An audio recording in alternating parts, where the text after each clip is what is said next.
Kita buka informasi pertama, Saudara. Lembaga Panglima Laut Aceh mendata sedikitnya ada 57 nelayan Aceh yang ditahan di 3 negara, yaitu India, Thailand, dan Myanmar sejak November 2018 lalu.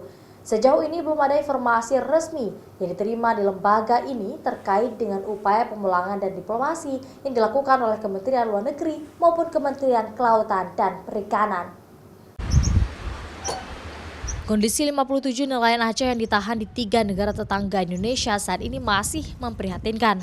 Pasalnya, Lembaga Panglima Laut Aceh sudah melakukan upaya advokasi dan membuka komunikasi dengan pihak terkait, khususnya ke Kementerian Luar Negeri maupun Kementerian Kelautan dan Perikanan. Wakil Sekretaris Panglima Laut Aceh, Miftah, mengaku sulit untuk membuka komunikasi dengan pemerintah pusat, sehingga upaya pemulangan yang dilakukan sejak November 2018 lalu belum menemukan titik terang.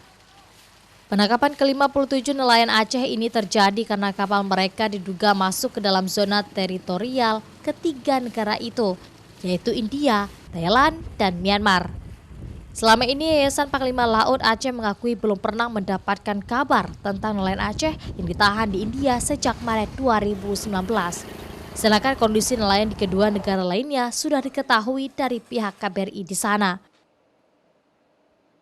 Ya, dari bulan Maret itu sudah belum ada kabar sampai sekarang. Dari bulan Maret 2019.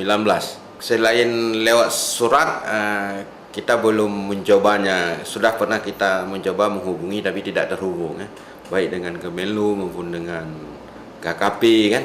Dan upaya membuka komunikasi sudah dilakukan ke pemerintah pusat. Dalam hal ini ke Kementerian Kelautan dan Perikanan seperti melampirkan surat kerusakan mesin KM Selat Malaka 64 yang ditahan di India sebagai salah satu alat pembelaan di pengadilan terkait, namun sejauh ini belum ada informasi resmi baik secara tertulis maupun tidak tertulis dari pemerintah pusat.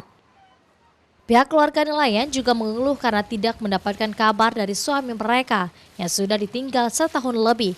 Sehingga pihak Lembaga Panglima Laut Aceh berharap agar pemerintah pusat konsen untuk menanggulangi dan upaya diplomasi kasus nelayan Aceh yang ditahan di luar negeri ini. Nova Mistayanti, Kompas TV, Banda Aceh.